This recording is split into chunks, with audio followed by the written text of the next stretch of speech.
a hetero man trying to find lesbian porn and ending up in an article about how to eat a woman out and being like, oh, this is actually really helpful. We're not helping people better understand their bodies and their anatomies. Instead, we're saying spend $150 and that's your G-spot.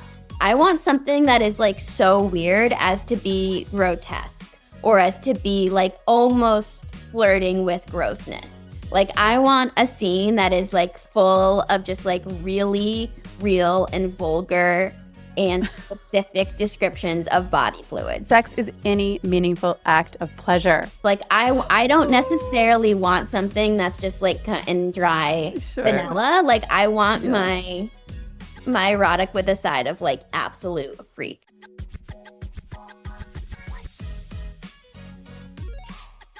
Hi, I'm Allison, CEO of Bothered Stories, and this is Smut Talks. Join me for candid conversations with leading voices about smut, desire, the patriarchy, and the cultural forces shaping the stories we love. Let's get bothered. Just a quick note before we start the show. It is Pride Month. Woohoo! And to celebrate Pride Month, we are giving away free stories, free queer smut. Sign up for our free email newsletter on our site. Go to botheredstories.com, enter your email address, and you'll be on the list to get it. Currently prepping to send out the story Teach Me by Claire London, which is a gay romance between a professor and a student at a hotel featuring a plot twist, really sexy scenes, beautiful writing. It's going to be great. And we're sending out a sapphic story later this month as well. So if you're not on our email list, it is time to get on it. Go to our site, sign up, and you're going to get some amazing queer stories sent your way in celebration of Pride Month. Hi, and welcome to Smut Talks. It is Pride Month, and we have an all Pride-themed podcast that we're bringing to you this June. And as part of that, I am thrilled to bring on Gabrielle Kassel. She is a queer sex educator and journalist. Over the past decade, her work has contributed to demystifying topics that traditional sex ed leaves out. She has more than 2,500 articles published in places like Cosmopolitan, GQ, Women's Health, and she's just done so much to affirm the queer experience and help people understand their own bodies and desire better. And she's now training to be a therapist. You can tell us more about that. But Gabrielle is getting a dual master's in human sexuality and social work. So I feel like after that happens and you get your license, Gabby, you're going to be like a ninja sex therapist. Like, you will have so much knowledge and experience. Like, I'm really excited for that. Can I get on your wait list to be a client? Because I need to learn from you. Oh my gosh, you're gassing me up right now, Allison. I love it. Well, thank you so much for coming on. I'm just thrilled to jump in with you on all these topics, Gabby. Yeah, likewise. I love connecting with other sex positive folks in the space. Yay. Okay, great. So let's jump in. Let's start with the basics. You write about sex for a living. How did that happen? Like, tell us about your journey. Give us the quick and dirty. Yeah, great question. So I majored in queer studies in English in undergraduate. And so in a lot of ways, I was writing about queer sex when I was in college. So right from the beginning. I didn't necessarily think that I was then going to do that as my career, but my first job out of college was actually as a fitness journalist or fitness intern at Women's Health magazine. Okay. And so I was primarily focusing on the exercise of it all, but part of that role allowed me to be in rooms with editors. And so whenever I had the opportunity to suggest story topics, I would suggest one or two LGBTQ or queer sex themed stories as part of that. And time again, the editors would be like, no. So I didn't necessarily think that queer writing or queer sex ed was going to be the direction that my writing went in. But because I had this internship as a fitness journalist right out of college at Women's Health magazine, I had the opportunity to be in rooms with editors who were looking for story ideas. And so while the majority of my story ideas would be related to fitness, because of the fact that I was a queer person and I had queer interests, I would always suggest one or two story ideas that were related to that.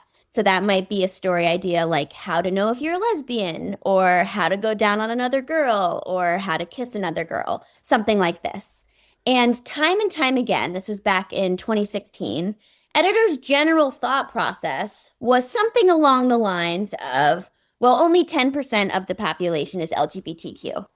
And so the risk of writing a story that is on the topics that you want to write on is that it's going to get 1/10 the readership of our traditional stories. And so for us financially, it doesn't make sense.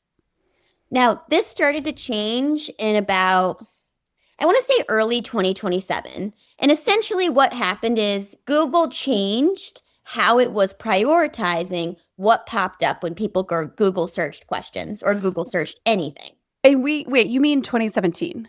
2017, right? Yeah. Okay, good. Yeah, okay. 2027. Yeah, I was like, we're not there yet in time. In the future. Yeah, in the future. Okay, cool. No, but I'm with you. Okay, got it. So Perfect. 2017, Google changed something about their search algorithm. Is that what you're saying? Yeah, so they changed what was being prioritized when you search something. And so this impacted me because Google essentially said, when people search terms like lesbian sex or anal sex or scissoring or really any sex act, we don't want porn to be the first thing that comes up. Instead, we want it to be educational content. And so for the first time, these publications really had a reason to publish content around those topics. And the reason is that they would get a tremendous amount of website viewers and website visitors because people were looking for porn and then accidentally stumbling onto their educational articles. And because I had been saying, hey, let me write an article about girls kissing other girls, my editors would reach out and say, hey, I know this is a little bit more salacious or sexual than what you've initially been pitching, but do you want to write a story about lesbian sex more broadly? Do you want to write a story about anal sex? And I said yes every time. And honestly, very, very quickly, that then became my niche. I just love the idea of like a hetero man trying to find lesbian porn and ending up in an article about how to eat a woman out and being like, oh, this is actually really helpful. And then like reading the article, like I feel like that you must have done a great service to many porn seekers that did not realize they needed this education. Yeah. I mean, how fun to think about. Yeah, how fun to think about. Okay. I also want to I want to quickly double click on the fact that Google's algorithm change or policy change in terms of what they wanted to promote in their search results, show in their search results, made a big impact on the rise of sex education in our culture. It sounds like, and maybe not that big of an impact, but had some impact, right? To your point.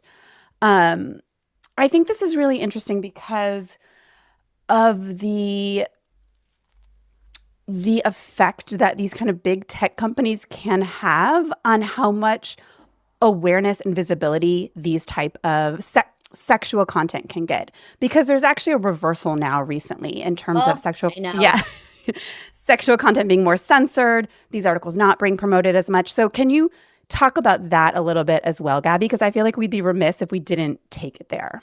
Yeah, so Google is constantly updating like what they're going to choose to prioritize. Yep. And that's going to impact what it is that viewers see when they first Google search anything. So these days, most of your listeners probably notice that usually when they Google something, now they're being fed basically places to go shopping. So I suspect that a lot of your listeners have noticed that these days when they Google something, and I mean like anything, the thing that pops up is a place for them to go shopping. So if you type in like, where to go hiking, the first few search results might be places for them to buy hiking boots or hiking pants or whatever it is. Yeah. In my industry as a sex journalist, the way that this has transformed is that historically, if somebody Googled a question like how to stimulate the G-spot or where to find the G-spot, these really informational articles about the anatomy and the physiology and how to stimulate this potential pleasure zone would come up and really offer a service and an education to our readers.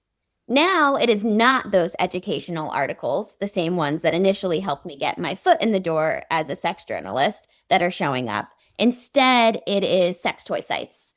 So literally the first page of Google search results are just sponsored content designed to encourage somebody to pay money, essentially, which then the people at Google get some kind of financial kickback on. So you'll see like a Love Honey and Adams and Eve, even Amazon storefronts come up before these instructional articles. Interesting. So it can have a big impact on, on access people have to sexual content.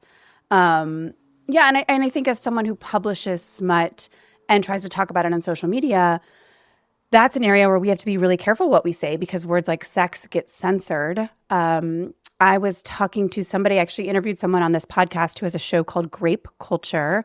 The podcast episode I'm referring to is coming out in July, so check that out. It'll be called Grape Culture. And she was talking about how if you get mugged on the way home, you can go onto Instagram and talk about it. You can talk about your experience. If you get raped, you cannot. It gets censored out. That's why her show is called Grape Culture, so she can actually talk about it.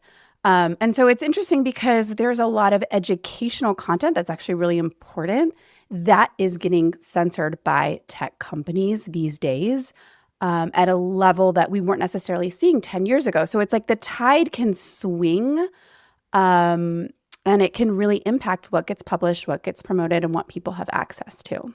And if you think about, too, just how lacking sex education is kind of across our nation, people don't know what they don't know. So the fact that they're not stumbling on or really able to access these sex educational articles means that they don't necessarily know that they don't know that information and then therefore cannot seek that out directly.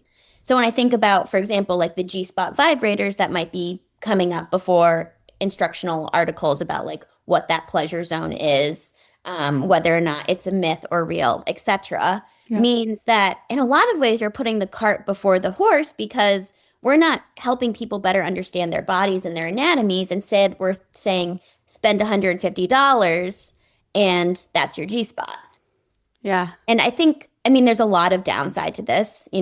Obviously one of them is that people aren't getting sex educated, which means that they're not as aware of their bodies as we should be, and honestly, as we need to be in order to like safely offer consent.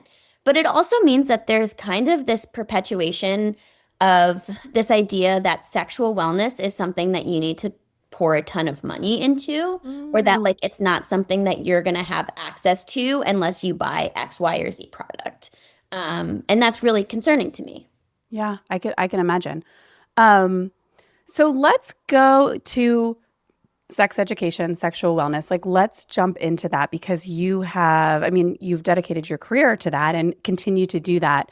And since it's Pride Month, I would love to talk about what queer means to you. And you can take that wherever you want to take it. Like, what does the word mean? How has it evolved? What do you think of when you hear that? But I'd love to just hear you talk about queer identity and what that means. Sure. So with any identity category, I'm like big on let the person who identifies that way tell you what it means to them. So I'll tell you what it means to me, but there's definitely people who exist in the ether in the world who are queer and like really like identify with that word who will define it as totally different than that. Fair. So to me, queer means against the norm or other than the norm. So in my culture, in my group, in my community, my society, the norm, the expectation is that you're going to be a straight cis person who ends up with a person of a different sex and gender than your own. And for me, my queerness is a way of me naming that that's actually not what I want, which is to say I'm not a cis heterosexual woman. Instead, I have the potential to be attracted to people of all sorts of genders and all sorts of bodies and anatomies. For me, there's also kind of this like political charge to queer. Historically, it was used against the LGBTQ community as a slur.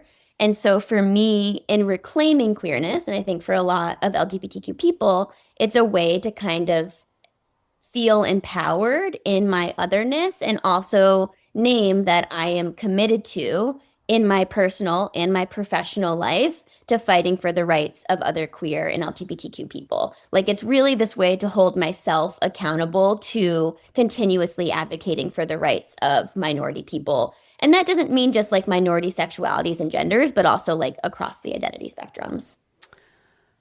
Okay, great. I love that definition. Thank you. It resonated with me on so many levels, and it brought it to be a more meaningful term than I think a lot of people necessarily even think about. I also appreciate that you brought up the reclamation of the word. Queer used to be a slur. It is now embraced and has a really impactful and positive meaning. That in the, I will just share that in the erotica and smut space, we've seen a similar evolution with the word smut. The word smut used to mean cruel, crude. It used to mean vulgar, dirty, and it was a negatively associated term. It has been reclaimed in a positive way to mean joyful, pleasure, but dirty, but in like a good way. It now has a positive affinity with that word, but that was not always the case. There's been like a reclamation of that word in my space as well.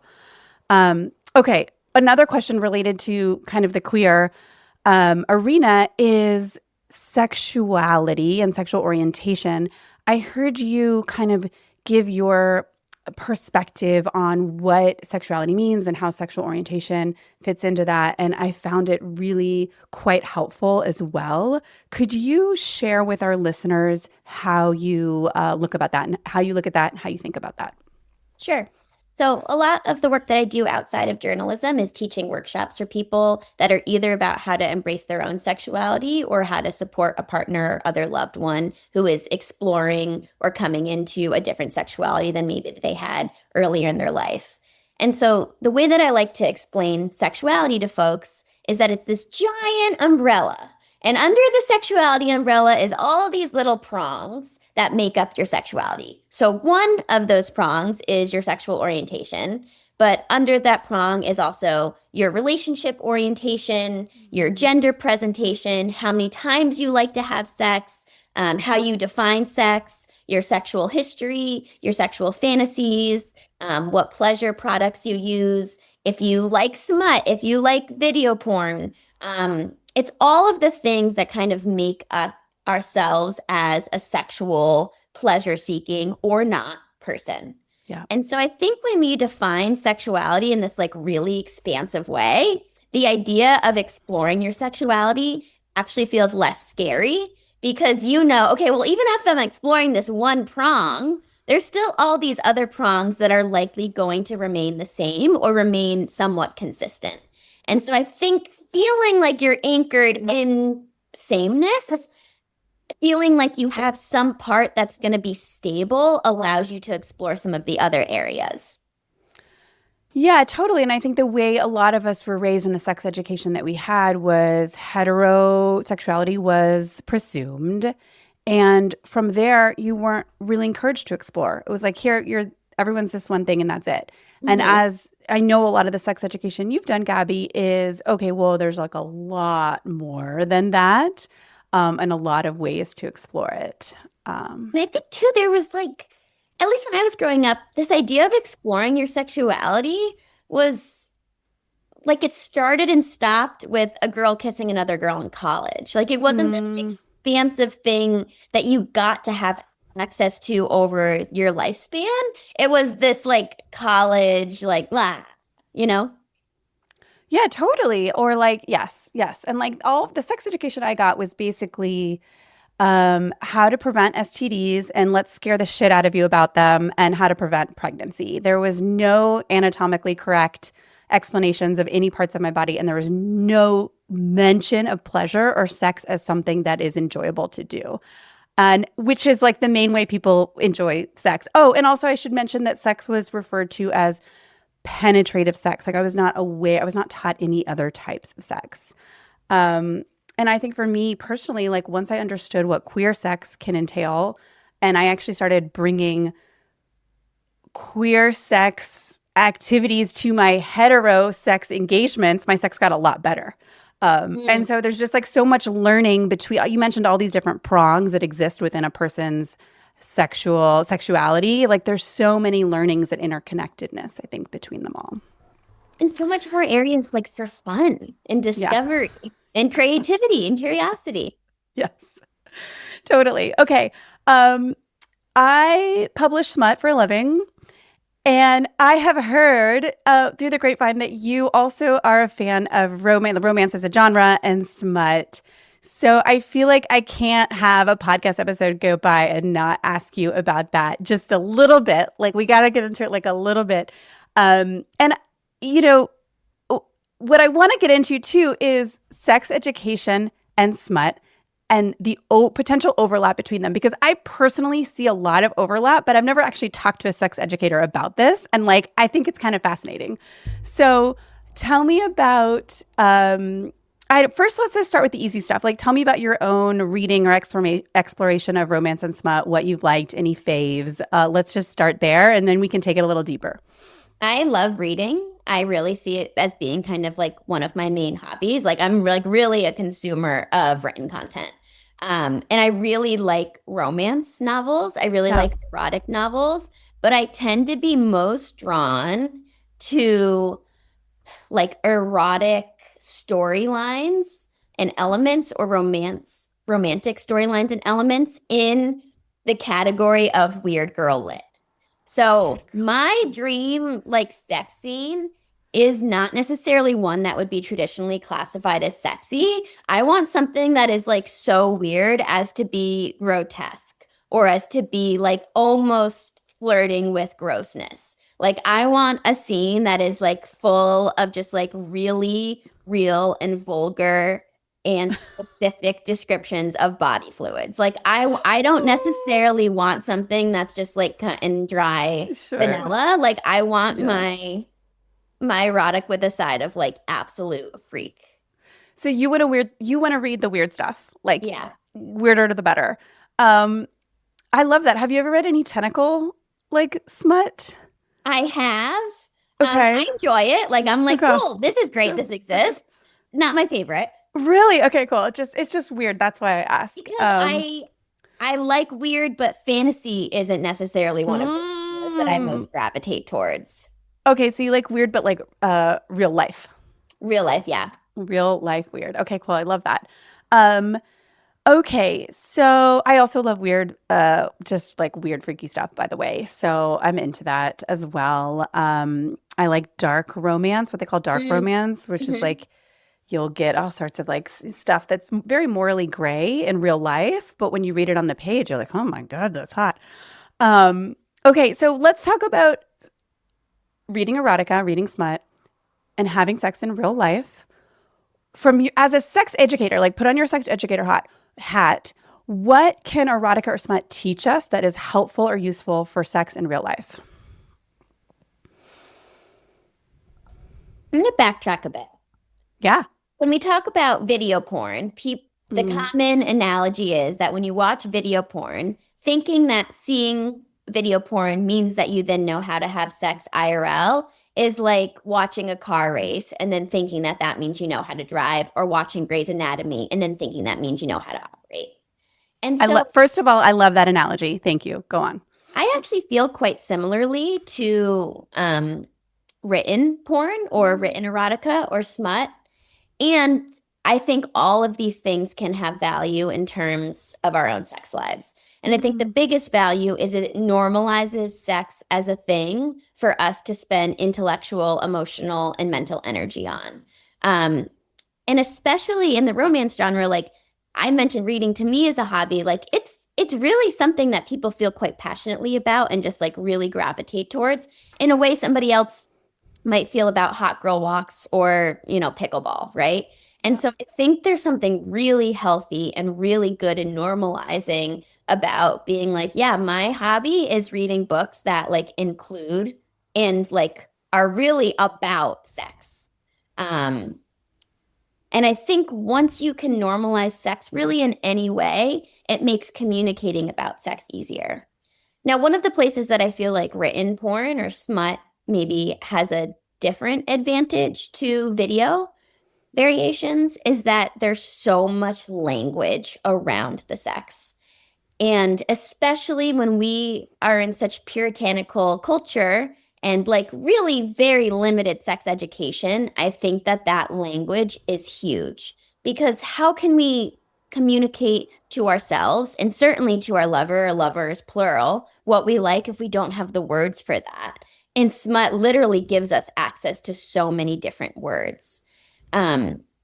I actually see this being as somewhat similar to me coming into my identity as a queer person. Like in high school, I knew that I wasn't straight and I was like, yeah, I'm a lesbian. And then I learned the word queer in college and I was like, that's me. It wasn't until I knew the word that I could then identify with the word. And once I identified with the word, I had this like real sense of self. And I think for a lot of smut readers, the experience of seeing their desires on page gives language to them, which then they can use to communicate. Now, of course, like caveat, there can be things that we really enjoy reading on the page that we have no interest in trying out IRL. But even still, like that is valuable to us because the more information we have about what we like, the better. Yes. So you said a few things there, and I want to underscore some of them and dive in a little further. So the first thing you said, which I appreciated, was just the reading of smut and the normalizing of the reading of smut is good. It's good for sex education. It's making progress towards a society that has historically been very puritanical and has had great amounts of shame around sex. So like, yes, that in and of itself is good. It doesn't have to actually teach us how to have sex in real life. We're normalizing sex, and that's huge. Like thing one. Thing two that I heard you say was we can read about, was language. Sorry. Thing two was the language. So reading about smut can provide language around it for us to then use in real life or even just to think about, especially in a culture where we're not given much language and communication around sex otherwise. I think about that a lot, and I've heard readers tell me this, which is they have learned about consent communication as well as dirty talk, which I know are different things, but they have learned that from reading. Like they will read that in a book and they'll be like, oh, talk to me like that in bed. Like it will almost give them a script, so to speak. And I think that's really cool. Okay. And then the last thing you said was around fantasies and like reading. You may read things in smut that actually give you an inkling of what you might want to try in real life. You might not. You might not ever want to try it in real life, but you might. Like a lot of romance and smut has things like kink, some BDSM, threesomes, group, and you read it on the page and you're like, no, that actually resonates with me. Like I would like to explore that. So in that way, it's giving you exposure, I think is maybe the right word, to things you might not have exposure to otherwise. Hey there, quick break to tell you about something I'm really proud of. Bothered Stories is a home for short, spicy fiction from best-selling authors. Every story is bingeable, 20 to 35 minutes long, no cringe, no filler, just beautifully written, smutty stories for your lunch break, your commute, or the end of a long day. Members get a new story every week, access to the full searchable library, and a newsletter from me, the CEO, every first and third Sunday. And every author on our platform is paid. Your membership invests in writers doing meaningful work and helps destigmatize sex and pleasure. New members get a 2-week free trial, and an annual membership works out to just $5 a month. Head to botheredstories.com, use code SMUTTALKS, SMUTTALKS, for 25% off your annual membership. That's botheredstories.com, code SMUTTALKS. Okay, back to the show. Yeah, I think that's a great point. Can we talk about the fantasy maybe not being something you want to do in real life, which you pointed out, Gabby, because I think where my mind goes is a lot talking about weird smut. A lot of people like stalker romance. It's a big genre. Like they like stalker romance. No one wants to actually be stalked in real life. But I think if you just totally dismiss it as like, I only like to read about it, I would never want to do that in real life, which you can, that's fine. You can totally dismiss it. But if you do go like one layer deeper and ask yourself, well, why am I drawn to it? There might be really interesting learnings for the sex that you do want to have in real life. And I think about like, no, you don't want to be stalked, but do you want to feel... So what is it that the stalker is doing? They have a great level of desire for you, devotion to you. Maybe you've never felt that in real life. Like maybe you've never really felt like that level of desire. You've always felt kind of used. And that's why you're drawn to it. And you do want a lover that is going to like worship you in some way. So anyway, I'm just curious to hear your perspective on this as an sex educator. a reader of smut, thinking about fantasies, like what role do you see those fantasies playing in terms of sex education and understanding your own self and desire better? I think that smut gives you access to a lot of different kinds of sex, right? Like you mentioned, like a lot of us were taught that sex equals penis and vagina penetration or P and V intercourse. But I like to see sex as really any meaningful act of pleasure. And a lot of smut gives us access to really seeing that because we're able to see pleasure take place from sex that is outside of that, be it oral or group or mutual masturbation or digital or solo or whatever it is. In terms of figuring out whether or not the thing you are reading is actually the thing you want to try, it's going to require a combination of like true self-reflection, collaboration with whomever it is that you're having sex with, like really true collaboration, honest conversations, and then potentially even some trial and error, right? Like maybe there is something that you think you're going to be really into. I'll use double penetration as an example. Like someone might really enjoy reading about someone being double penetrated. Like they find the adjective stretched and full and stuffed to be like really sexy to consume when it's on the page. And then they bring it to their partner and they say, hey, read this scene. Like, I want to know if you're also turned on by this. And the partner reads the scene and is like, yes, like, let's try it. And they come up with a game plan and it's appropriate for their kind of experience level. And then they try it and it just doesn't feel quite as good as they had hoped it would based on their fantasies. That's okay. You know, maybe the issue is that they went from 0 to double penetration, right? There wasn't enough sort of pre-stuff leading up to that. Maybe the body hadn't had time to properly become aroused to accommodate the size of the things that were being used to penetrate. Maybe the person was so stressed out that they weren't going to like it, that they physiologically shut down, which then kept blood flow from going to the genitals, which then meant that once they eventually were penetrated, it just wasn't as comfortable. And so, yeah, I think it's a combination of those things. Like, it's okay if you try a fantasy that you are into, your sexual partner or partners are into, and then you try it and you're like, well, that was not as hot as it was on the page. And maybe your response is you look at each other and you're like, yeah, I don't feel like I need to do that again. Or maybe your response to each other is like, okay, that actually felt good, but I for sure needed to like de-stress before we got there. So maybe next time you start with a bath. Or maybe you needed like way more lubricant. Always. We always do. And your body absorbed it too quick. And you're like, okay, scratch that. Next time, silicone. I have kind of this joking phrase that's like, try anything twice. And, you know, to be clear, I don't think people should be like trying things twice that they really, truly in their heart of hearts, like have no interest in. But the sentiment of the one-liner is like, yeah, sometimes, you know, it takes 1-2 times to figure out not just what you like, but also how to make that as pleasure as possible. I love that. And just kind of wrapping up this conversation on smut specifically, as a sex educator, is there anything that you have read or commonly seen in smut or erotica that you think is just plain, I don't know if incorrect is the right word, but it's like you just want writers to stop writing. Like you just think it misrepresents, it doesn't provide good sex education, it misrepresents sex. Like if you could tell smut writers one thing to change, does anything come to mind? So this question is complicated for me because I want authors to be able to write quote unquote bad smut.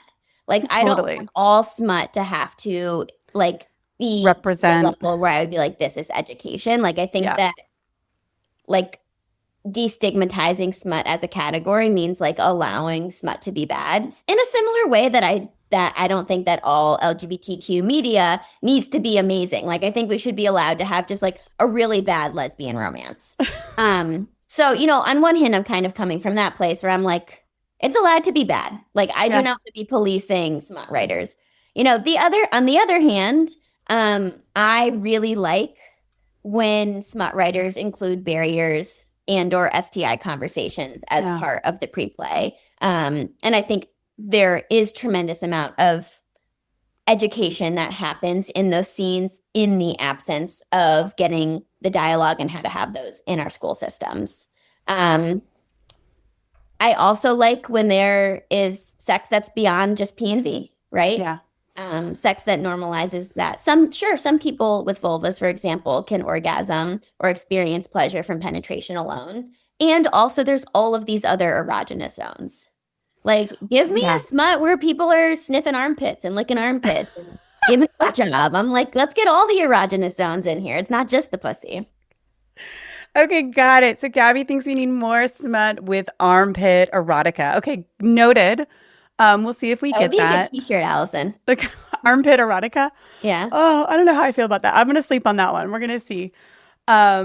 No, but I appreciate what you're saying about the different types of sex in particular. And I do think that is one thing that a smut does in general a good job of as compared to other types of, let's say, porn, is there is a lot of focus on oral sex that's not just P and the V. In fact, there was the podcast Culture Study with Anne Helen Peterson. She did a whole series of episodes all about romance and smut. And she had a writer, I can't remember what her name is, a writer and someone that had studied like romance and smut come on, and readers of romance called in and asked her questions. And one of the reader questions was, why is there so much women receiving oral sex in romance books? Like, why? That is not representative of real life. Why? And the author was like, okay, first of all, I'm going to assume this is a real question and you're not trolling me, because they were written in questions. And she was like, I'm going to answer it. And she was like, a lot of romance is about centering women's pleasure, and receiving oral is a way to center women's pleasure. And that is why we write it in so much. It's also aspirational. We think women should be receiving oral sex all the time in real life. And so we write it. And we hope that as a reader, you read it, and instead of thinking, oh, that's crazy, you start to think, oh, why doesn't my sex look like that? Could I start to create that in real life? Could I cultivate relationships where I get that? And so anyway, I just loved that response. And I loved, as a writer, her kind of articulation of why she makes sure to include it in the scenes that she writes. Okay. It's Pride Month. And we are celebrating queer joy over here at Bothered Stories. We are also coming off the coattails of a heated rivalry craze that kind of took the world by storm earlier this year. By the way, did you watch Heated Rivalry? Yeah. I watched, and then I read all the books, and then I reread all the books, and then I watched again. Okay, so you got it. You what did they call that when you watch multiple times? There was a term for it. But I don't remember. But you reheated. That's it. You reheated. Okay, so Heated Rivalry was a worldwide phenomenon. It was the first gay romance show with cross-demographic appeal, meaning people, no matter their sexual orientation, no matter their gender, watched it and loved it. It feels like we made such great strides in general in this country around queer acceptance. Yet at the same time, there is a rising undercurrent of conservatism in this country. Trans rights are being revoked. A recent Gallup study showed that support for gay marriage has gone down over the past 5 years instead of up. So I'm sitting here personally contending with these different things, almost opposing realities in a way. And I am wondering, Gabby, what your thoughts are on this, if you've also observed it, and just kind of, I don't know, I would kind of love to dig in to this with you, even if just for a minute or two. Well, yeah. I mean, two things. Yes, Heated Rivalry gained a tremendous amount of attention. I think the queer yearning in particular just really spoke to people. And so I think the fact that the show took place in a pre-dating app time, I think kind of speaks to this kind of offline meeting that is becoming increasingly interesting to people who are dating. There's this almost organicness to their meeting. And then of course there's the whole rivalry of it all, which adds difference and tension and friction that gets people off. But yeah, I don't know what to say. Yes, that popularity is existing across increased conservatism. And I will say, as a journalist, getting work in the queer sex space has been harder in the last 24 months than it had been in the previous 8 years. I've been in this space now for a decade. And so there was this moment when Heated Rivalry was having its moment where we were able to write about queer sex, or at least queer relationships again, because people were so into heated rivalry that if we could create a headline that was connected to heated rivalry, then people would click because it's heated rivalry. But now nearly 6 months since the show has been aired, like that, the sex education just like is not getting posted anymore. These magazines are not commissioning sex ed based articles, and especially queer sex ed based articles. So yeah, it's like it sucks. It sucks. Yeah. Yeah. And I don't want, queer sex education to only be able to exist when a producer and actors just happen, through hard work, of course, like to create a piece of media that just captures mass attention. Like I want it to be something that people have access to no matter what's the hit TV show is. Which is all to say, like, yeah, what you're naming is true. And I really feel it in terms of how inaccessible it's been to get coverage for queer sex ed. And what is your impression for the reason why publications' appetite for queer sex ed or even sex ed articles has gone down over the past few years? I have a bunch of hypotheses. I'll share them with you. Yes, please do. So one of them is just like the way that the Google updates are. So now when people type in, sex stuff, they're being brought to places to buy sex toys as opposed to become educated on sex. The other piece of it is that the magazines never really cracked the code on how to make money from the amount of views that they were getting for their sex articles. So people were reading them, but the publication wasn't necessarily profiting off of them because the products that were advertising on their web pages, many of them did not want to be associated with the sex ed vertical. So you might have a razor brand who's spending this money to be featured in a side panel for many of these publications' articles online, but they say, but we don't want to be published. We don't want our razors alongside any of your sex ed content, which then meant that they just weren't the advertising dollars getting paid for those articles. Certainly AI is another piece of it. Basically, like AI is scanning all of the articles that exist around sex ed. So if somebody asks a question, Google Gemini is distilling that information to a paragraph-sized chunk, which then gives them this similar, less in-depth information that they would get from reading the article without actually having to read the article or click the article. So most of it has to do with dollars and capitalism. And then, like, of course, there's something to be said about just how increasingly conservative we're becoming socially. There's just like a tremendous amount of hate as an undercurrent that I think a lot of queer people, and especially those with like identities that are even more minoritized than my own, are really feeling. Yeah. Yes. Thank you for that analysis. That was helpful. And I think it's hard for me too, because especially during a month like June, Pride Month, I feel very celebratory and very joyful during this month because of the fact that we're celebrating Pride. Yet I want to be cognizant and aware of the tides at play in this country and that they're not all going in this direction. And I think for me, like if I can just keep publishing queer smut and telling the queer community, oh, I see you, I'm creating work for you. I hope, I'm creating work specifically designed to bring you joy. That's like one thing that's one tiny little thing that I can do that feels important to me. And similar to the work you're doing, Gabby, like writing the articles that you are, getting the master's degrees, like moving into sex therapy, like this is really, really important work. Okay, I have a lightning round of questions for you to wrap us up. Are you ready? Yeah. Okay, great. I'm nervous sweating. Okay, yeah, you should be nervous. It's gonna be hard. Okay. You're a sex educator. What is your most important piece of sex advice you just want to give to the world right now? If it was like one or two sentences, like what is it?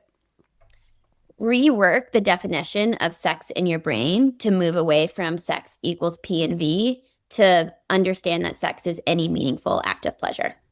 Sex is any meaningful act of pleasure. Yes. Okay. Most underrated or important sex toy you think more people should try that haven't? I like to elevate lube in this conversation because I think that lube is one of the things that can so quickly, and it's so price affordable, increase pleasure while also just changing sensations. Yes. And talk about smut and erotica to circle back to that conversation. I rarely read smut and erotica where they like get out the bottle of lube and put it in their hand and like wipe it on bodies. Like somehow we're just having sex without lube. That is one thing I do wish we could write in a little bit more because it's like so important and so real. Okay. Most underrated quality in a lover or a sex partner. Oh, interesting. Two things I really look for in a partner in general are curiosity and generosity. And so curiosity to me means like becoming curious about the specific person or persons who you're about to have sex with to find out like what it is that they're interested in. And generosity is just like an affect where you are giving and down and game. You're generous with your enthusiasm. You're generous with like how you treat their body. You're generous in the language that you use and kind of the emotional affect that you have when you're having sex with this person. So I'll go with generosity and curiosity. I think generosity is similar to kind of Dan Savage's GGG acronym. So yeah, I love that. And GGG is like good giving game. Is that's what it stands for, right? Good giving game. Yeah. Cool. Okay, most underrated quality in an erotic story. Ooh. Oh my gosh, can you tell I'm not good under pressure? You like the weird stuff, so I don't know. Maybe it's... I like weird stuff. Body fluids. Like, give me spit. Give me spit. Give me squirt. Give me pee. Give me lubricant. Like, I want sweat. Like, I just want, like, the juicier, the better. You're making me realize we don't have a story that involves squirting at all in our repository. And I do think that's a missed opportunity. So thank you. I'm gonna take that to the team. We're gonna work on that. You have any about like gym couples just like licking each other's sweat?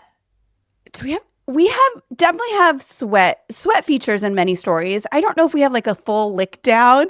I think you and I need to have an aside conversation where you just take me through a list, Gabby, of like the fluid things so I can make sure that we have them represented at least in a few stories on our... Yeah, for whatever reason, I'm really doubling down on that today. That's like been what my mind's gravitating towards. So happy Thursday. Happy Thursday. Body fluids. Yeah. Okay, love it. Final lightning round question. What is one thing that you personally are constantly curious about? Ooh. I'm really curious how people can cultivate desire for themselves and for their partners outside of sex. So like, what are ways that we can increase desire that we feel in the ways that we make ourselves tea, or in the ways that we shower, or like in the ways that we get ready for bed?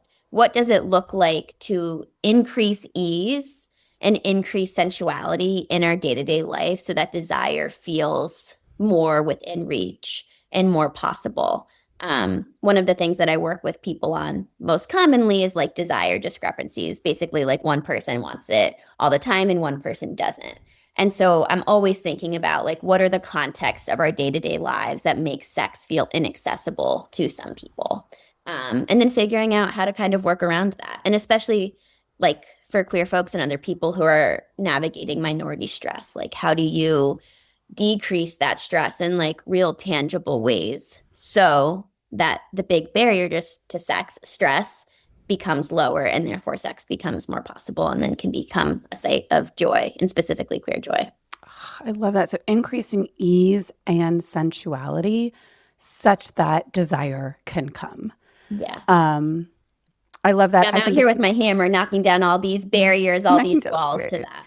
Yeah. And I mean, I think about smut and erotica that plays a role in that, right? Because that is just about, like you mentioned, reading. It's just for fun. It's just for pleasure. And then it's kind of percolating some sexiness into your life. And I love that you, like, that's something you're curious about, because I imagine it can be wildly different for every person. I have a partner who recently, when we hang out, he has just started painting my nails. Like every time I see him, he like gives me different nail color, and we just hang out and he paints my nails. And like, but it's exactly what you're talking about. There's something sensual about it. It's super easeful. We're just chilling. It's not about sex, But it's like, it just came to mind when you mentioned that, because it's creating ease, creating connection, creating some sensuality such that desire can later come. Is there like something, when you said you work with people or couples on this, are there any recommendations or suggestions you have for people in terms of accessing this or creating this ease and sensuality? I actually think taking sex, however you define that, like off the table mentally, can be really helpful for folks, especially folks who have historically felt like sex is like so far from where they are now. Like maybe I want it, but I don't want it. It's like not within reach. I think taking it off the table can like increase ease, and then your bodies can experience what they experience without pressure of the what's next. Yeah. I love that. Yeah. So then if sex isn't on the table, you have to find sensuality, ease, connection in other ways. Mm-hmm. Okay, cool. I'm going to wrap us up, but this has been so much fun. Thank you for coming, Gabby. Yeah, tell us where we can find you, and if there are any updates you have that you want to share in the works, anything like that. Just we're listening. Tell us, Sure. Gabby. I'm Gabrielle Kassel on all platforms. Anything you need to know about me will be there. And if you want to read my work, head over to Cosmopolitan, Women's Health, Men's Health, GQ, and look up my name. And articles on everything from lesbian sex to anal sex to fisting to scissoring will be right there. Anything you need to know, go check out Gabby's work on it. She will have written about it, and it will be very good advice. Thank you so much, Gabby, for coming. I really appreciated having you on. Thank you.